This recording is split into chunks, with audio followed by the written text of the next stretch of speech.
Hello, welcome to Starts Day at the Frankfurter Buchmesse. I'm Erin Cox, and I'm the U.S. publicist for the Frankfurt Book Fair, for Frankfurt Buchmesse. And today is, we'll be talking a lot about Starts. And for anybody who isn't familiar with Starts, it's a European Commission initiative highlighting projects in science, technology, and arts to address social, environmental, and economic challenges. This year, the Frankfurter Buchmesse partnered on the Starts Prize, and today we're excited to highlight some of the nominated and winning projects, including Remix El Barrio, which we'll be talking about shortly. Remix El Barrio, designers explore biomaterial design projects with food scraps using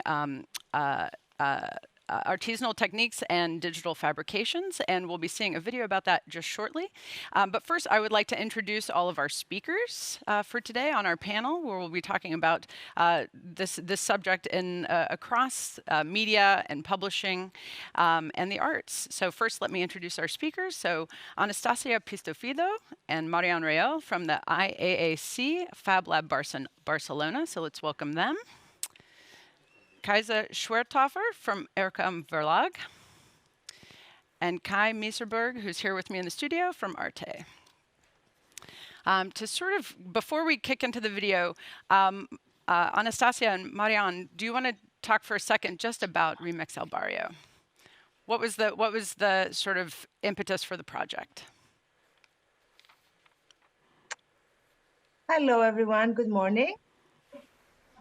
We are very happy to be here.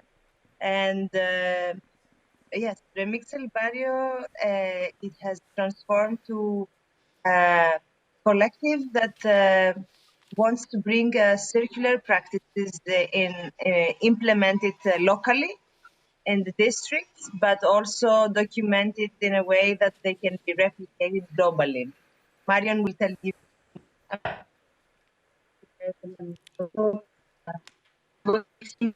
Design doing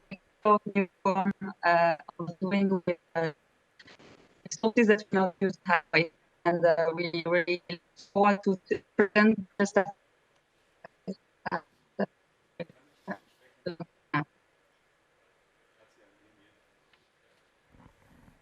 we may have a little bit of a technical challenge here, so why don't we go ahead and roll the video?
Mi nombre es Diego Miguel Ortiz, participé en el proceso de co-creación facilitado por el Fab Lab de Barcelona, aquí en el barrio de Poblenou, y formo parte de Remix El Barrio.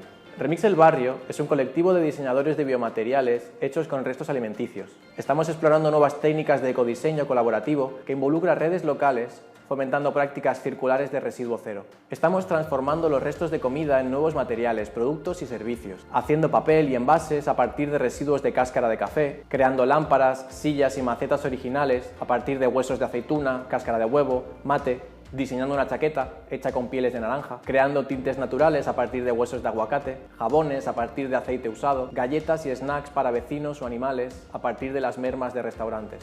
La ecocreación es un eje fundamental del colectivo Remix el Barrio. Hoy ya no pensamos en la idea de un autor, sino en el intercambio de prácticas y divulgación de conocimientos mediante las expertas del Fab Lab. Estamos unidos en torno a los valores de la cooperación local, la solidaridad, las nuevas formas de artesanía y la circularidad, aquí en Barcelona.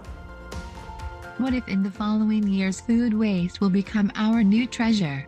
Inspired by Remix el Barrio, from Fab Lab Barcelona and IAAC Poblenou, Barcelona's neighborhood has shaped a circular ecosystem with restaurants, citizens and new fabrication community places. How does it work? It is simple, the circular system, starting from collecting waste from restaurant, transported via cargo bike, pre-processing waste, designing, crafting and micro-manufacturing of products, redistributing them in local marketplaces, urban gardens, or even directly to restaurants. In 2030, this practice has inspired many other places. Each neighborhood functions as a point of transformation of waste into biomaterials, as a place of meeting and cooperation between designers and artisans, building knowledge and products, recipes, knowledge and practices are shared in the other barrios of Barcelona, other cities and places in the world. Become a food waste material maker. Learn by making. Think about proximity and local consumption. Care, craft the future, now.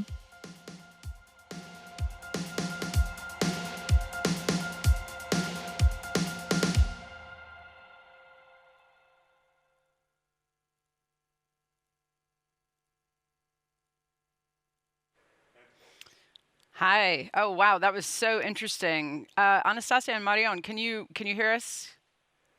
Yes, we can Excellent. hear you. Great.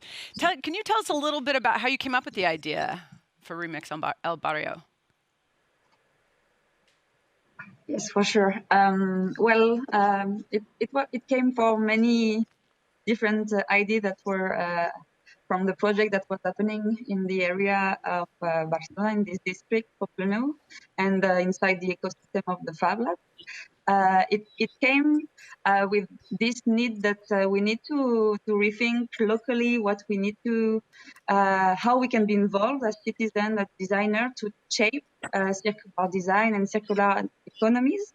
And the idea came with discussion that we organize with neighbors, restaurants, bars, and designer here. And what we came out is that there was a really need to look at waste as a resource, as it was mentioned on the video, and specifically what we could do to improve the situation with food and the food waste. And when you look at the creativity that there is in the district, we associated different mindset and techniques and different the perspective of different agents to really try to explore what we could do with waste. And this was integrated in a project named Cisco. It's a European project. It was about co-creation and help us to really shape a bit the collaboration with the different agents in El Barrio, in the district of Poblenou. Wow, that's great. How are you communicating your sort of strategies for making this work beyond sort of the initial partners? How are you expanding the project?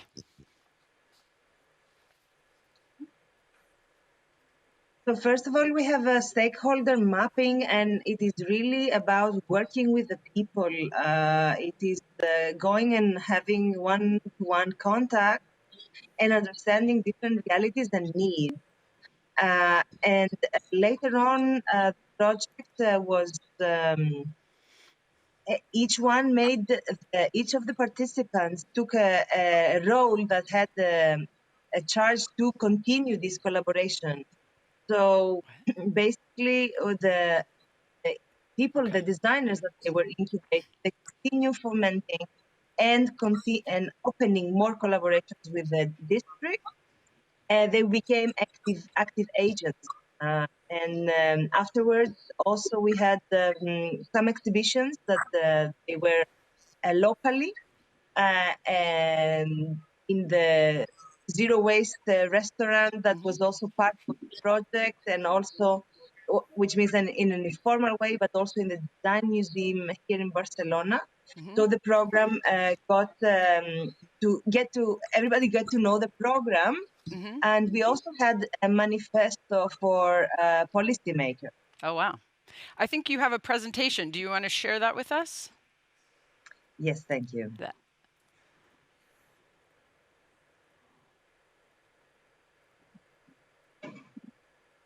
Yeah. Yes, so you can all see the first slide of the presentation.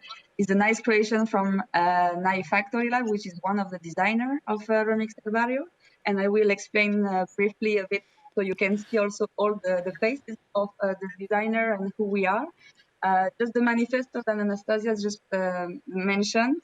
We have a big one with policymaker, but I think we also create this kind of representation with paper from coffee waste, and we really brainstorm about this claim that this expression: we design, we don't waste, and with the importance to translate it in different language with the logo that we created also at this moment. Yes, so here are the designer. You can see that there is strong diversity here. There is the really person that come from restaurants. There is people that come out from the ecosystem that we had before, from alumni from a program on textile that we run in the Fab Lab. There is a designer that really already have a nice experience on that. And yes, many projects, and all of them work with different. You will see that after with left over. We were free facilitating, so it's missing Milena Calvo here, but it's us. We are working in the Fab Lab Barcelona, and really we were complementary in the way we approached the project. It was quite nice to see how we can have a guru in textile and materials that really help support the making. We have people who connect with the community. Milena and me facilitating this connection with other stakeholders and trying to bring also some kind of peer learning approach and fun in a way during that. Here you can see a map of the different stakeholders that work with us during the project. And it was pretty nice. There is a strong diversity, as I said before, like restaurant, bars, also urban garden, and new initiative like composting one, Habono Kilometro Zero, and we worked a bit also with association that also need to bring new way to work and integrate socially people that are in difficulty. And I really think that this project also help to sustain in a way future pathway to collaborate with different stakeholders, different entity in the district. Here is also saying that this kind of small ecosystem that we have in the district of Poblenou is something that we are working on in terms of global model also with the Fab Lab. The idea is really to have local places of manufacturing, designing, crafting, doing together instead of having this linear model. And now I will let the word to Anastasia, who will talk more about how we help to disseminate and to use open source as a way to foster this network and practice.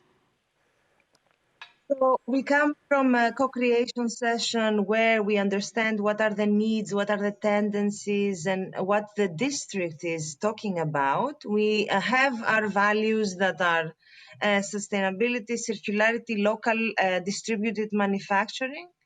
And then we also have the research agenda in the Fab Lab, which is also what we wish to disseminate and have a knowledge transfer towards the district, the people, the neighborhood, the people that they live around us. And this knowledge transfer takes us out the research, the R&D that is happening in advanced centers. It takes it out to the street, and then is when you have the impact, the real impact. I cannot see the presentation. So we have been working on biomaterial design with new material, data-driven, material-driven design. And these are some previous open source small publication like zines that we have posted on the Fab Textiles webpage. And people from all over the world have contacting us saying that we are doing these recipes. Can you help us in different... it's very nice also because when you're researching something, the power of connectivity can give you answers very quickly. So when these open source publications were also the initiation of applying the different workshops that we did locally with people that they were incubated. And these are based very simple style of recipe book, but in this case, cooking with new material, unboxing the difficulty or the scientific part of technology into simple words, so that everyone can replicate these activities at home. And then there was 2019, we started the research on working with waste, very much in a local level, using the waste from the home. The systemic approach of reaching out to the district and the neighborhood was done during the Cisco. So, but this publication hasn't been out yet. It has been difficult to finish. In the end, all of these books somehow they are in the process of learning. So they're always knowledge always mutates. So they should be more dynamic and being updated. So the research on food waste bioplastics led to different workshops for the participants, and then the participants connected with the stakeholders and asking what waste do you have, which is the waste that you can give me. And then we have different projects. A very nice one is the one of using olive pits. You know that in Barcelona we have a lot of olive trees and a lot of production of olive oil. So the hardiness zone level also in the choice of the waste is important, like what is the local waste that we have. And the knife factory is a very nice case study because they also got accelerated from another project that we have in the Fab Lab afterwards for more doing the business development. But also they have a showroom, like a shop, a front street shop where people can actually buy biomaterials. Then we have the restaurant that was part of the program that was using the leftovers from the meals that they were serving to make cookies for animals.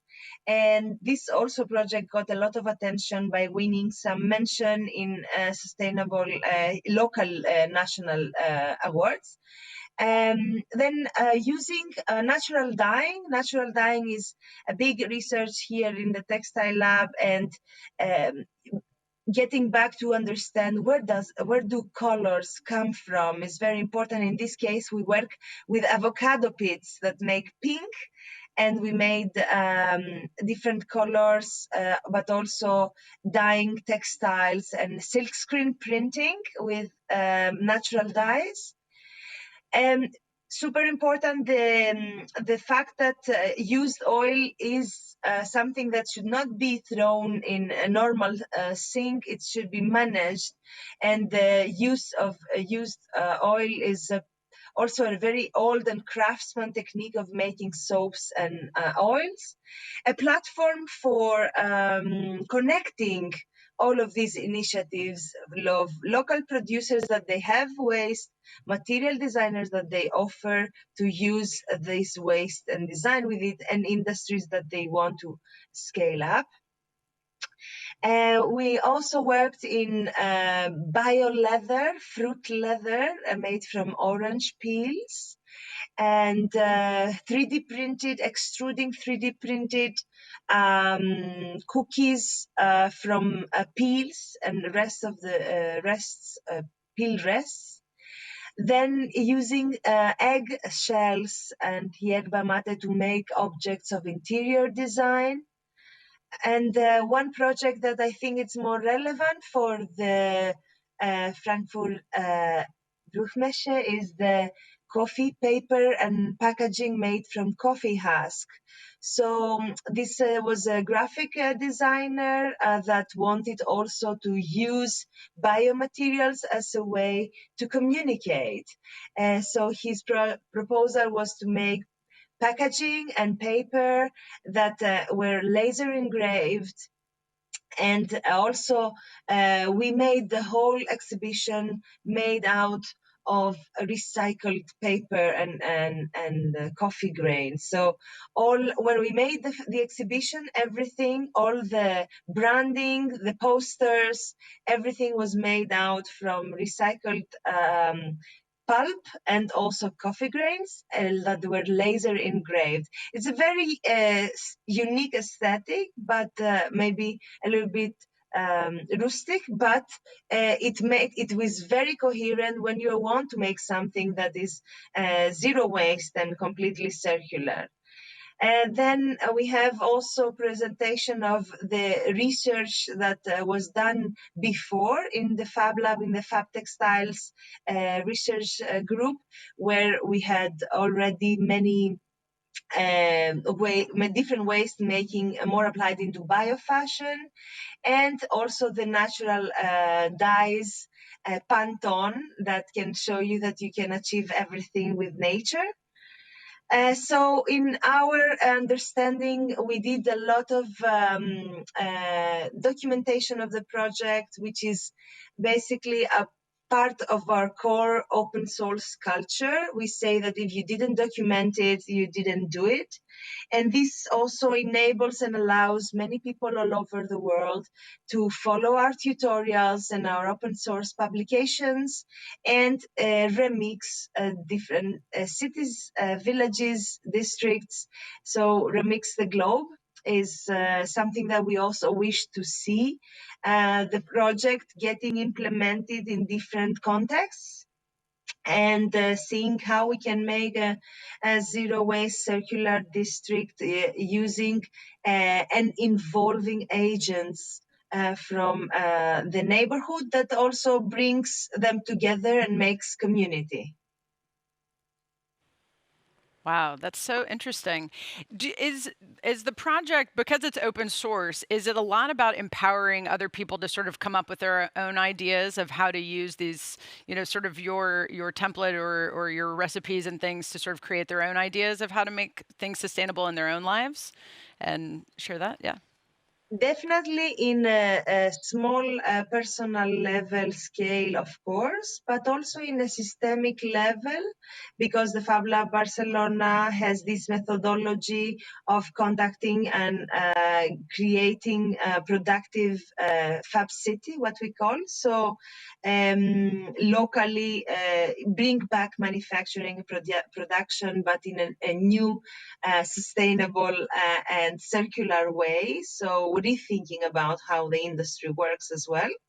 But also in a personal level, empowering each citizen, because also we say here at the Fab Lab that smart cities also need smart citizens. So empowering the citizen so that each one can learn and enter into the material innovation, because material innovation in the end and material science are responsible for 30% of innovation globally. So this is important. And design also, the role of design is important, because through design you can create new narratives that for the product. So it is about educating the people in the end, how they will receive and perceive a new slow consumption. That's interesting. That's really interesting. We're going to expand this conversation and pivot a little bit to Kaja to tell us a little bit about how sustainable practices are being used in the book publishing industry. Can you talk a little bit about that? I have prepared a little presentation to give an insight about the sustainable management practices at the Ökom Verlag.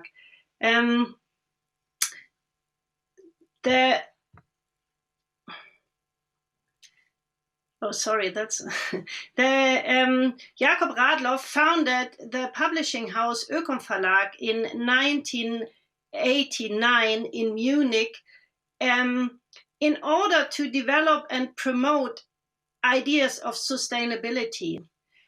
Long before this issue of sustainability became mainstream in the media. However, his aim was not only to address the great challenges of our time by publishing books and journals. The company itself was meant to become an active part of the necessary transformation process towards a sustainable future of our society. So over the years, Jakob Radloff associated with different cooperation partners, building up a unique network and worked together with a lot of authors and recruited employees that had the same convictions and ideas as himself. So by now, Ökom has become the leading publishing house for sustainability topics in the German-speaking countries.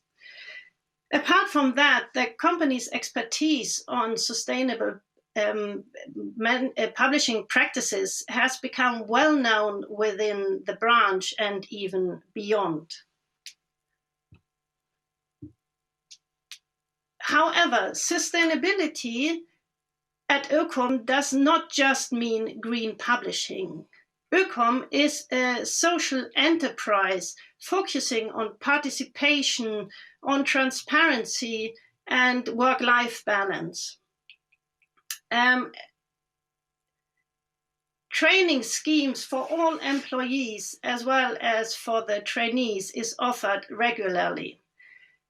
Healthy snacks for the break in between, as well as ergonomic furniture or free yoga, is part of Ökom's health care. So what does actually green publishing mean in practice at Ökom? First of all, we use recycled paper certified with the eco-label Blue Angel for the vast majority of our publications. In order to avoid plastic, we do not shrink wrap our publications. We prefer regional printing in order to reduce transport. By doing so, we do also contribute to the preservation of jobs within the region. Our website is run by an eco-host, and we use in the office green energy and have done so for a very long time. For business travel, we use the train even for distances far above 500 kilometers. Apart from that, since 2008, we compensate our CO2 emissions, and by doing so, we have been one of the first publishing houses in the German-speaking countries. We regularly report on our management practices in the German Sustainability Code. Every other year, we publish a progress report on biodiversity, being a member of Biodiversity in Good Company. And for everyone who wants to get some more information about our CO2 offset, there's a QR code printed in all our publications, which lead you to the relevant website.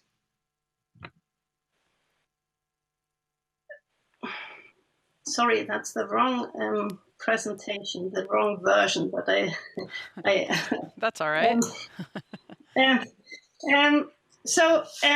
I hope it has become clear that sustainability is not just the content of our publications, but it is actually the company's philosophy and the main focus of its management decisions, and has been so from the very beginning. However, it involves a lot of time and financial resources and depends heavily on the commitment of our employees. Since 2011, there's an executive department of sustainability which counsels the executive board, which is quite uncommon, taking into account the size of Ökom, which is about 40 employees. One of the duties of the sustainability department is to further develop management practices on sustainable publishing. This is also done in cooperation with other publishing houses and the printing companies, as well as with scientific institutes. Another duty is to share its knowledge on sustainable publishing with other stakeholders. In order to do so, Ökom started the initiative on green publishing together with the Frankfurt Book Fair in 2011. Under this initiative, Ökom conducted 2 projects. During the first project, we developed 10 criteria on sustainable publishing. Based on these criteria, we developed a new eco-label, the Blue Angel, for eco-friendly printed products between 2013 and 2015. Both projects were supported by the German Environmental Ministry.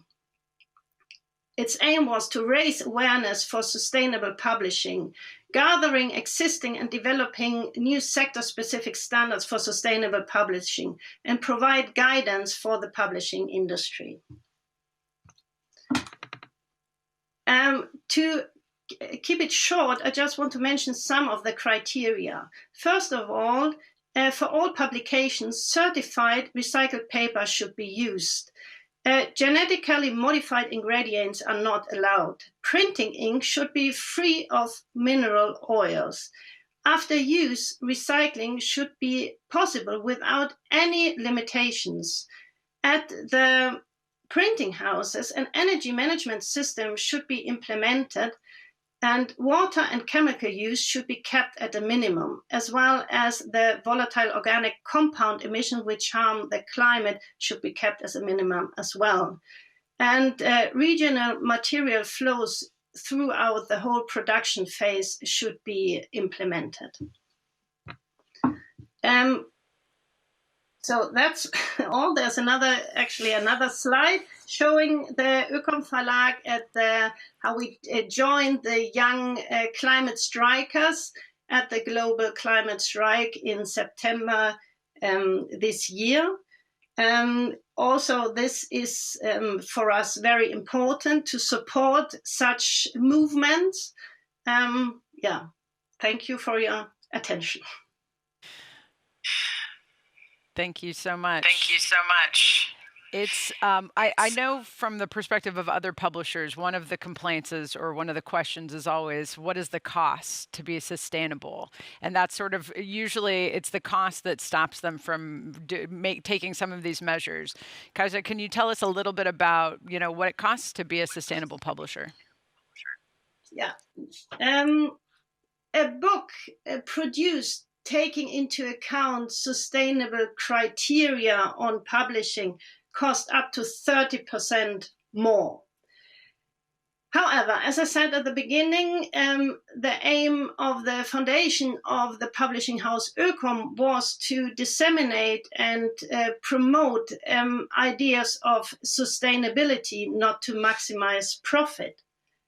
Nevertheless, our publications all deal with sustainability. In this context, sustainable publishing is a question of credibility. It is also the credibility which actually makes the Ökom the leading publishing house for sustainability topics. In fact, there are various authors which are very well known, which explicitly want to publish at Ökom, like Tim Jackson or Vandana Shiva, who won the Alternative Nobel Prize. And apart from that, looking at the Fridays for Future movement, the next generation of readers won't be satisfied to just read about sustainability.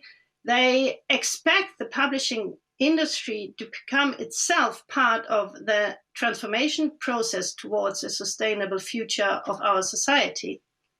Absolutely. All right, let's turn to the media industry. Kai, tell us a little bit about what sustainability looks like in media.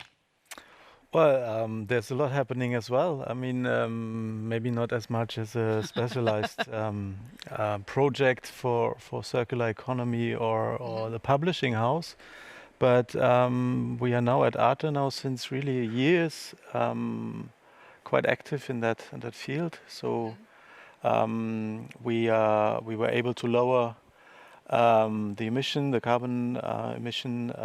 We are saving costs in. We are certified ISO 50001, which is not only a quite technical term, but also a term that forces Arte and everybody who certifies that to really lower certain kinds of emissions, electricity, gas emissions, etc., production.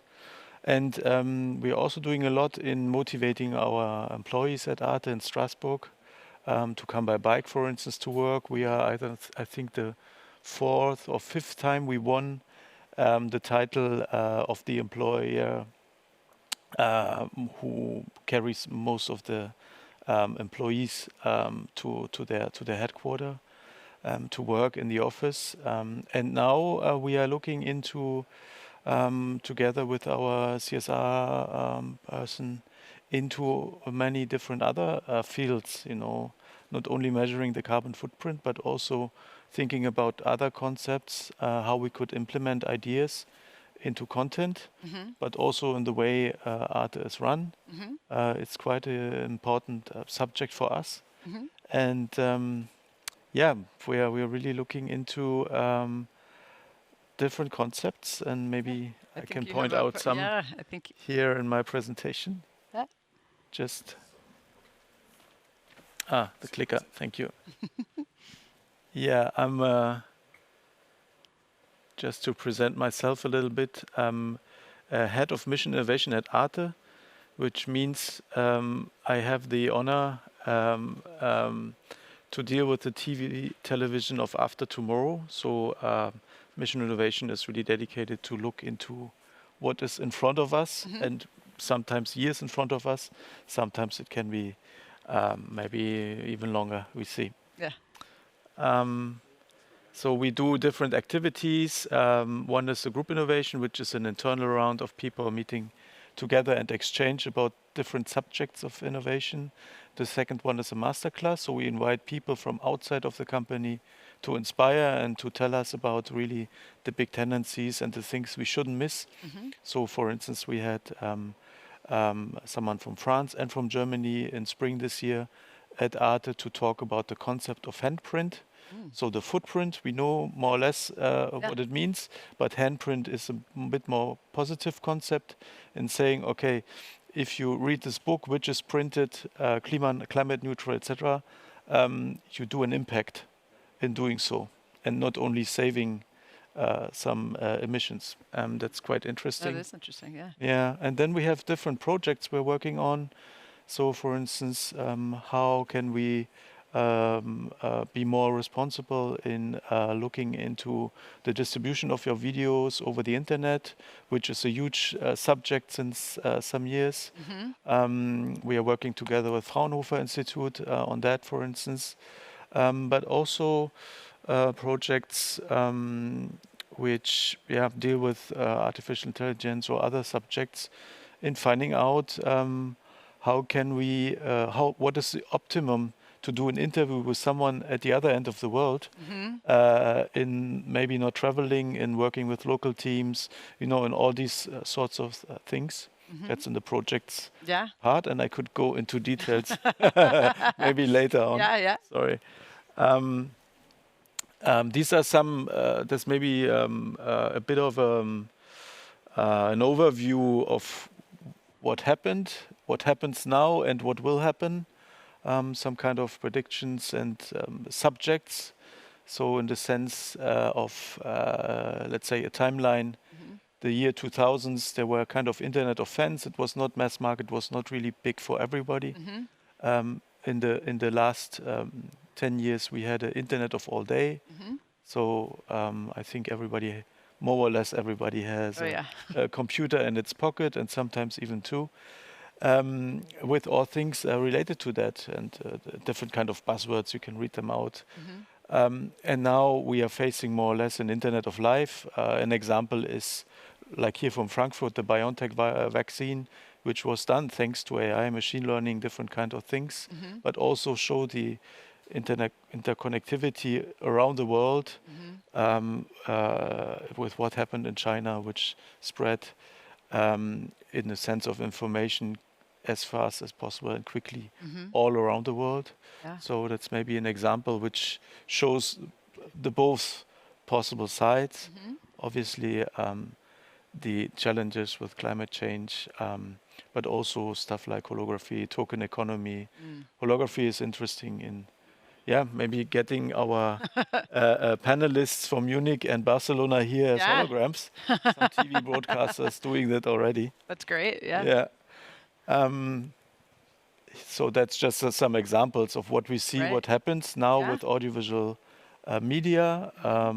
Your glasses, for instance, maybe in some years you will have an application in it, in being guided through the Buchmesse. That would be great. I wouldn't have to ever look at the map or look at my calendar or anything like that. That would be great. Or have a card from someone, you know, directly scanned. Oh, that would be great. And there's some interesting startups from France and the States who work on panels which do holographic walls. Oh wow! So you have the impression that the dolphin is jumping out of it. Ooh, that's exciting. And that's really interesting what's happening there. So here are some challenges, I think, for a public broadcaster like Arte is, for a European public in 6 different languages. And we see a lot of new platforms. We see also a change in demographics and audience. So I guess some people maybe still remember the 90s. We had the 14s till 49, which was like everything had to be done for that kind of age group. And now we have an audience which starts with kids and doesn't even end at 100 years, you know. Wow, I had some years ago a book by James Lovelock, who was 100 years old when he published a book. Wow! So that's a range which is completely different to what we had 20 years ago. So quite interesting, but also another subject which is really important to look into is trust and truth in media. We have more and more auto-generated content, deepfakes and all that, which comes with that. It doesn't touch us in our processes, but it is a really important subject to point on, and also to organize masterclasses to show what challenges are in that. Really, that's a bit of what I'm doing. That's good. Well, I'd love to talk. Oh, sorry. I just wanted to sum it up because it leads to sustainability subject. Because we are streaming program as well, and we were since 2018 looking into like how can we optimize these challenges with related to a different mode to show our program, to publish our program, and to bring it to our viewers. So we did a study with the the Öko-Institute in Germany, for instance, some years ago, in finding out what are the most sustainable ways to bring a video to an audience. And interestingly, it's fiber Oh, really? cable and it's 5G. Huh. So some investment maybe would be good. When I came to Frankfurt, I had Edge on my phone. And we are also looking with Fraunhofer Institute, which I mentioned in the beginning, into nailing down a bit the encoding techniques we have, which are good, but trying to optimize to have a better quality, but also be more sustainable in the larger sense. And yeah, many other subjects maybe to discuss with all the others on the panel. Well, we have, let's open it up. We have just a couple of minutes left, maybe just 1 minute left. But I think, with this, all of you have highlighted some great paths in your various industries of towards sustainability. But how can we work together? Maybe that's sort of the larger thing. I think we've talked about sort of the culture of sustainability, both in employees, but also in mindset.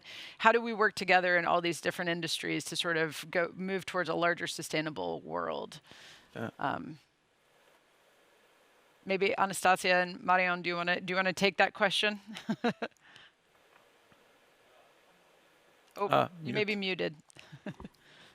Excuse me. I would say that firstly, embody your values in your everyday practice is very important. If you manifest local design, local production, sustainable living, then this should reflect in your choices. So firstly, we should embody these practices in a personal level. And then secondly, I would say that it's only by creating connection network that we can further forward all together. So since all of these three topics that we've seen today, they are very, very linked with each other, from how do you produce something, but how you communicate and how you publish. So I think that they are very interconnected, and if the values pass on in the production chain, then that would be success. Yeah. And also, Marion, you have something? Yeah, maybe just two. I think it's by experimenting and create synergy between us. And I really like the approach that mentioned Anastasia, just trying to align with our value. And also when we are in tension, just trying to move on, not give up on that.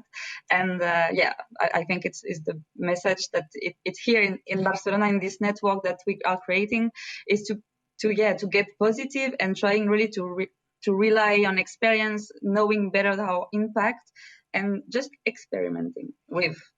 I was very, let's say, affected by the fact that doing sustainable publishing is less. It's more like cost. The cost is higher, because in our case, in the design domain, we say that it has it's a design problem. It's in the beginning of the chain where sustainability should be applied. So for us, it's just badly designed. If you're using some material like a plastic bottle that has been designed to be used for 10 minutes, and the material that you use is living 500 years, then this is bad design.